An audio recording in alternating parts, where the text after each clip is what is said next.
All right, so let's dive into a case that everyone knows at least a little bit about. The Menendez brothers case. Yeah. You know the basics, right? Two rich brothers from Beverly Hills. They killed both their parents, and it was a huge deal. And initially, the narrative seemed really clear-cut. Yeah. Greed. We all saw the pictures of Lyle and Eric, Oh, yeah. spending their parents' money after the murders. But here's where things get really interesting. Okay. Some new evidence has come out recently that's throwing a wrench in that whole greed narrative, and it's raising a lot of questions Yeah. about whether the brothers actually deserve a chance at resentencing. So we're going to dig into some excerpts from a recent People magazine article Oh, wow. with the LA District Attorney George Gascon, Oh. where he lays out his stance on the case. So, What's so captivating about this case, I think, is that it really gets to the heart of the justice system.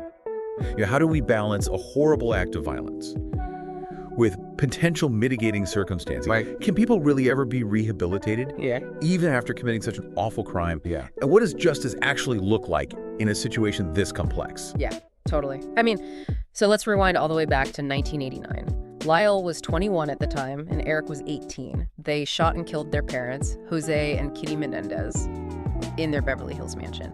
And it wasn't, it wasn't quick or anything like that. No, he was brutal. I mean, Jose was shot a bunch of times, even point blank in the head. And Kitty, he's always shot a bunch of times, even once in the face. And I think this level of violence definitely fueled the perception of them as cold-blooded, like they were just driven by greed. Right. And that whole greed angle seemed pretty solid at first, too. I mean, the prosecution highlighted how much money they spent after the murders. Like, they bought all these luxury cars, designer clothes. Lyle even got a Rolex. It really did paint a picture of them. Yeah. As entitled. And wanting their inheritance right away. Yeah, I mean, but now, decades later, the brothers' attorneys have filed a habeas corpus petition, which basically means they're saying that they're being unlawfully detained, and their petition is based on claims of years of sexual abuse by their father, Jose. And this new evidence, if it holds up in court, could completely change things, from a narrative of greed to one of self-defense. Wow. Okay, so break down this new evidence for me. Like, what are we talking about? Okay, so there's a letter that Eric wrote to his cousin, Andy Crano, just a few months before the murders. Huh. And in it, Eric actually details the abuse. And then there's also testimony from Roy Rosello. He was a member of Menudo, that boy band. And he's alleging that Jose Menendez raped him in the 80s. And if a judge thinks this is credible, it brings up all sorts of legal questions. Let's get into those legal questions then. What could happen here? Well, it's really hard to prove the case. After so many years, memories fade, evidence gets lost, and you always have to worry that people might be misrepresenting things or even fabricating stories. A judge would have to really scrutinize every piece of evidence and look at how credible the witnesses are and think about their motivations for making accusations. Right. And even on top of all that, how do you even define self-defense in a case like this? I mean, the brothers weren't in any immediate danger when they killed their parents. That's true. The legal definition of self-defense usually requires a threat of harm right then and there. Yeah. So could the brothers argue that? They were constantly afraid that they were living under this threat all the time? Maybe. But proving that to a jury decades after the fact, that would be a huge challenge. Yeah. So it definitely complicates things. So where does the DA Gascon fit into all this? He seems to be taking this new evidence seriously. He does. In the People magazine article, Gascon says that. He believes the brothers were abused by their father. And it's interesting because that actually goes against what some people on his own team think. They're more skeptical of this new evidence. So this shows that he's really trying to look at this case with an open mind. Yeah.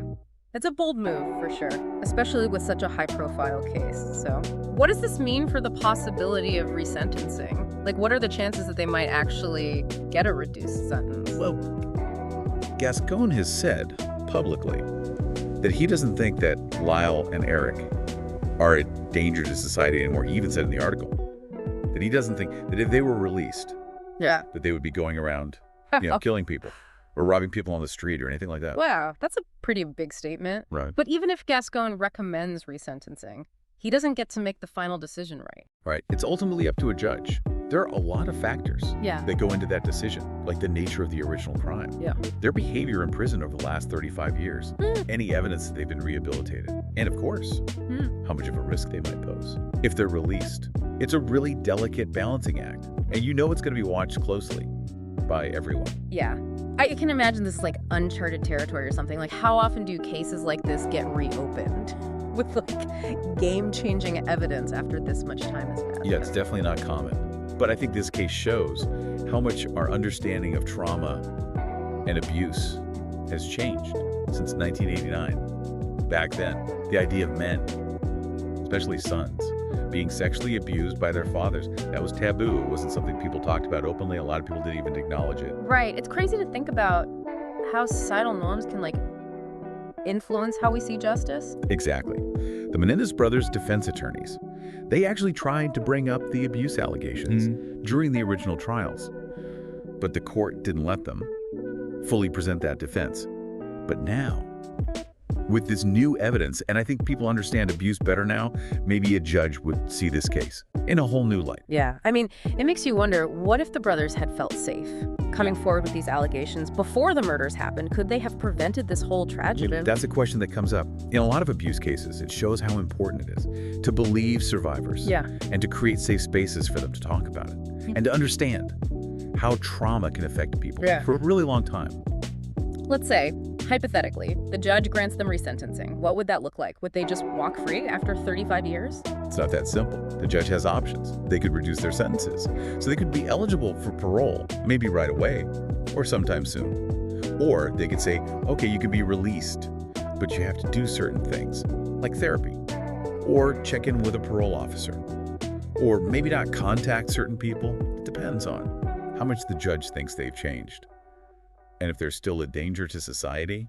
Right. Well, Gascon seems to think they're not a risk anymore, based on what he said in the article. But I'm sure there are people who completely disagree with that. Oh, yeah.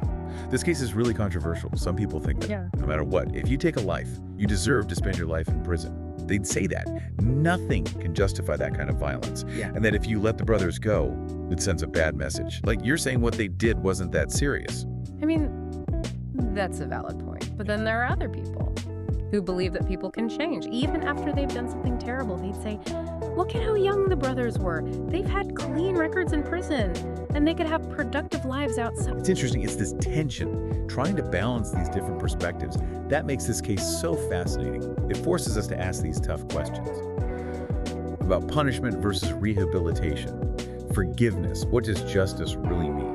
It also shows how our legal system changes. What was considered acceptable evidence or a good defense strategy years ago might be seen totally differently now. This case makes us ask, are we really trying to find justice?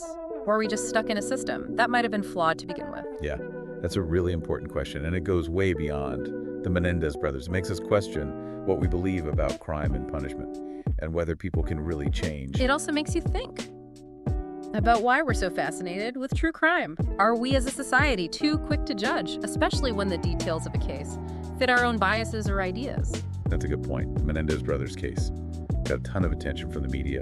The wealth, Beverly Hills, the brutality of it all, it really captivated people.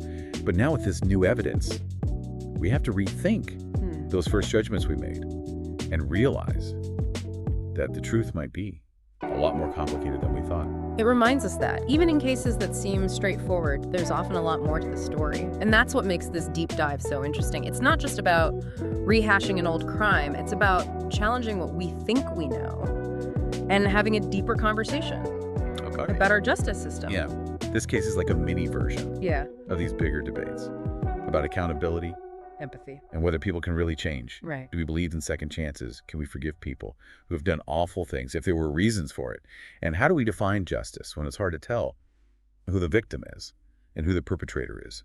As we wrap up our deep dive, into the Menendez brothers, I keep thinking about how much bigger this is than just the crime itself. It really is. This case has become like a focal point for some of the most challenging questions we face as a society. Like, how do we balance punishment with the possibility that someone can change? And how can we find empathy, even for people who have done really horrible things? Yeah, and what's striking me is we started this deep dive talking about the greed narrative. Right. That's what it seemed like at first. Right. But after looking at this new evidence and digging into the abuse and the trauma, it feels like that whole greed narrative has just fallen apart. Yeah, it has. And that's what makes this case so powerful, I think. It's an example of how our understanding of things can change over time as we learn more. New information comes to light. Our values as a society change too. Back in 1989, the way people talked about abuse, especially sexual abuse, was just so different. It's hard to imagine now. But the idea that these two young men from this wealthy family could be both victims and perpetrators, it just didn't fit the story that people wanted to believe. And their case isn't the only one. We've seen this happen over and over again throughout history. Cases where victims, especially those from marginalized communities, are silenced. Their stories are ignored or dismissed. It's a reminder of how far we've come in understanding abuse, but also how much further we need to go. It makes you wonder, right? Like how many other cases might have turned out differently if we had the same understanding of trauma back then that we have now? How many people are in prison because their stories haven't been fully told or understood? It's a tough question to think about. Yeah. And it makes us realize that we need to approach every case with humility and recognize that what we think we know might not be the whole story. We might be missing something important. So as we finish up, let's go back to that big question that we've been talking about. What does justice really mean in a case as complicated as this one? It's a really hard question. Yeah. And there's no easy answer. It requires us to confront our own biases, our own beliefs about what's right and wrong, about punishment and forgiveness. It asks us to think about whether justice is just about punishing people or if it's also about rehabilitation and second chances. And in the end, I think the answer might be different for everyone. It's personal. It goes beyond what the law says or what society expects. It's about who we are as human beings, how much empathy we have, and whether we believe in the possibility of change even after something terrible has happened. If anything, I hope this deep dive has made you think about these questions, to embrace the complexity, to realize that the pursuit of justice is a journey. It's a conversation that we need to keep having, and a willingness to question what we think we know. I think that's a great way to put it. And I want to thank you for being here with us on this deep dive into the Menendez brothers case. This case is still so relevant. It raises so many important questions. And as new information comes out, we'll be here to explore it together, always trying to get a better understanding of the truth.